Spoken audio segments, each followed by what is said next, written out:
अस्सलाम वालेकुम व्यूअर्स, मैं इम्तियाज सियाल। आप देख रहे हैं सियाल स्टेट का यूट्यूब पर information channel related to real estate. उम्मीद करता हूँ सब दोस्त खैरियत से होंगे। अल्लाह ताला आपको अपनी हिफ्ज़-ओ-अमान में रखे। स्पेशल सलाम मेरा ओवरसीज़ पाकिस्तानी को। आज हम बात करेंगे वीकली अपडेट पे। इस वीक में थोड़ी वीडियोस कम आई हैं मसरूफियात के बहस, तो मैं चाहता हूँ कि इस वीक के अंदर क्या सूरत हाल है, क्योंकि आप भी माशाल्लाह मुल्क की सूरत हाल देख रहे हैं। जो कंट्री में इस वक्त इलेक्शन की सूरत हाल चल रही है, उस वजह से बिज़नेस में उस तरह का रुझान नहीं है ज़्यादा लोगों का, क्योंकि इन्वेस्टर्स जो है वो भी देखता है माहौल को, और सेलर भी देख रहा होता है माहौल को कि अच्छे माहौल के अंदर मैं अपनी प्रॉपर्टी बेचूं। मेरे ख्याल में मेरा हमेशा से यही मशवरा होता है कि पैनिक हुए बगैर आप रिलैक्स होकर अपनी प्रॉपर्टी के ऊपर काम करें, अगर आप सेल करना चाहते हैं या परचेज करना चाहते हैं। बट ज़रूरत के टाइम पे जो चीज़ें आपने निकालनी है तो वो तो निकालनी है, बट अगर रिलैक्स मैन में है और चाहते हैं कि ट्रांजैक्शन करें तो वो माहौल देखना होता है। अभी जो कंट्री के अंदर सूरत हाल चल रही है, हमारी पॉलिटिकल सिचुएशंस इस तरह की है कि आप कोई भी तजिया करने से पहले 100 दफ़ा सोचेंगे कि आप इसके ऊपर क्या बात करें, कैसी सूरत हाल क्रिएट हो सकती है। अब जब तक इलेक्शन ना हो जाए सूरत हाल जूं की तूं रहेगी, क्योंकि इसके अंदर जेन्युइन कस्टमर काम करेगा और मजबूरी में जो बेचने वाले हैं वही चीज़ें बेचेंगे। अदरवाइज़ मुझे कोई समझ नहीं आती कि हम उसमें क्या काम करें, किस के ऊपर जाएं। बट रेगुलर फेजेस के ऊपर अगर हम बात करते हैं, ये लाहौर के अंदर काम की सूरत हाल कैसी रही या कैसी होगी, तो मेरे ख्याल में जो सूरत हाल है पूरे पाकिस्तान में उससे बेहतरीन परफॉर्म कर रहा है लाहौर।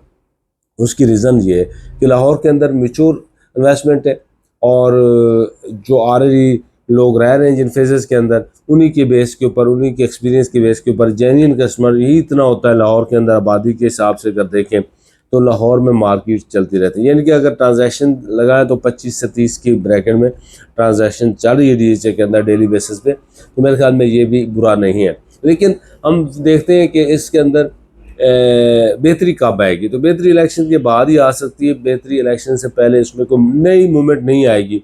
हमेशा रियल एस्टेट सेक्टर पिछली वीडियोस आप देख लें, उनमें मैंने यही कहा था कि जब एक स्टेप आता है, कोई नया कोई प्रोग्राम आता है, जिस तरह के गवर्नमेंट चेंज हो गई तो वो नया प्रोग्राम तो पूरा सेटअप चेंज हो गया, तो प्रॉपर्टी को या तो फ़ायदा हो जाता या डैमेज होगी। तो उसने क्या किया, डैमेज होगी, यानी कि प्रॉपर्टी का कारोबार स्लो मोशन हो गया।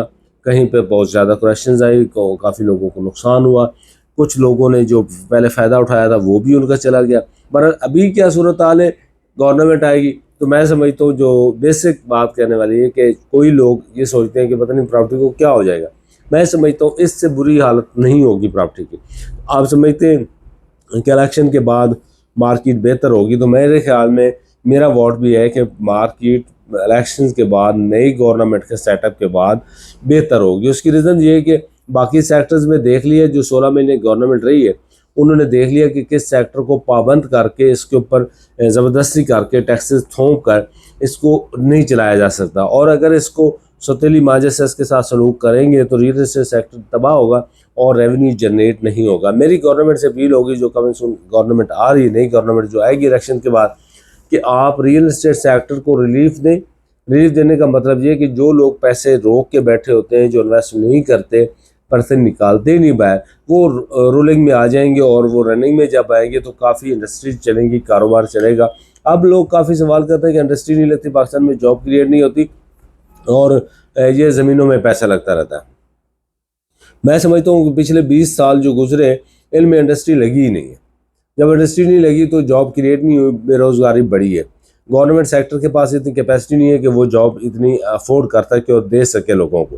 तो मेरे ख्याल में ये जो हमारा सेक्टर था, रियल एस्टेट सेक्टर, इसमें पूरे पाकिस्तान में बहुत बेहतरीन परफॉर्म किया, और हर ऑफिस में को 20 से 25 लोग काम कर रहे थे। मतलब ये कि प्राइवेट सेक्टर अगर जॉब क्रिएट कर रहा है, और 2 प्राइवेट सेक्टर हैं, एक आपकी इंडस्ट्री है, एक ये रियल एस्टेट सेक्टर है, इसके साथ वो इंडस्ट्रीज़ भी अटैच हैं जो कि आपको फील ही नहीं होता कि वो काफ़ी 52 इंडस्ट्रीज़ हम इसको कहते हैं जो इसके साथ अटैच होती है। एक प्रोजेक्ट जब लगता है उसके ऊपर बहुत सारी इंडस्ट्रीज़ इन्वॉल्व होती हैं और काम हो रहा होता है।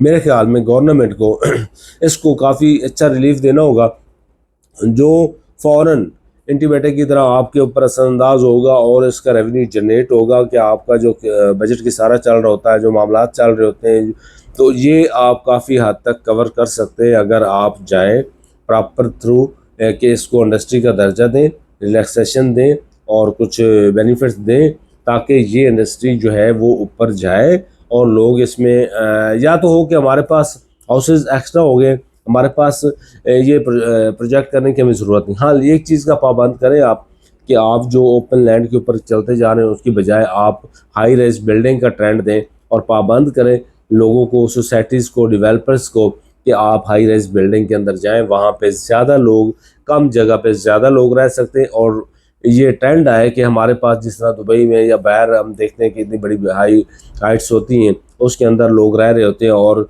बहुत बड़ा प्रोजेक्ट होता है। तो हमारे यहाँ क्या करते हैं कि हम वो प्रोजेक्ट जितना उन्होंने 5-7 कनाल में लगाना होता है, हम वो 20-25 एकड़ में लगा देते हैं। इस तरह की अगर चीज़ आप बिल्डिंग के अंदर जाएं तो मेरे ख्याल में रियल एस्टेट सेक्टर का नया ट्रेंड होगा, जिस तरह अभी काफ़ी लोग कर रहे हैं। खैर, नए डेवलपर बेहतरीन काम कर रहे हैं, हाई राइज बिल्डिंग के अंदर जा रहे हैं। अब डीएच मुल्तान में हाई राइज बिल्डिंग बन रही है, बाकी छोटी बिल्डिंग्स बन रही हैं। तो बिल्डिंग का ट्रेंड जब आम होगा, लोगों का एतमाद बढ़ेगा। लोगों को चाहिए कि जो डेवलपर हैं वो लोगों का एतमाद बहाल करें और डिलीवरी दें। जब डिलीवर होता जाएगा तो उसमें भी लोग काफ़ी इन्वॉल्व होंगे, तो अटैचमेंट बढ़ती जाएगी। रियल एस्टेट सेक्टर को आप नए जाविये में देखेंगे और नए तर्ज तमीर में लेके जाएंगे तो लोगों को भी फ़ायदा होगा और हमें भी फ़ायदा होगा, रियल्टर्स को भी। और गवर्नमेंट को चाहिए कि वो भी इससे फ़ायदा उठाए और लोगों को रिलीफ दे और इसके ऊपर काम करें। जो मिला जुली बात करते चलें कि डीएच लाहौर हर फेज़ ने बेहतरीन काम किया। फेज़ 7 ने, 8 ने, 9 पिज़्ज़ा में, 10 में, 4 फेजेस के अंदर रेगुलर काम चल रहा है। डीएचए की अगर हम लाहौर की बात करते हैं तो लाहौर में बेहतरीन काम चल रहा है और कमिंग सून भी यही है कि जब तक इलेक्शन नहीं हो जाते तब तक यही सूरत आ रहेगी। कोई भी क्यूरी होती है रियल एस्टेट सेक्टर की तो हमारी अलहदा से वीडियोस होती है हर फेज़ के ऊपर, तो आप मेरे से रब्ता कर सकते हैं 0322 8888 429। अल्लाह हाफिज़।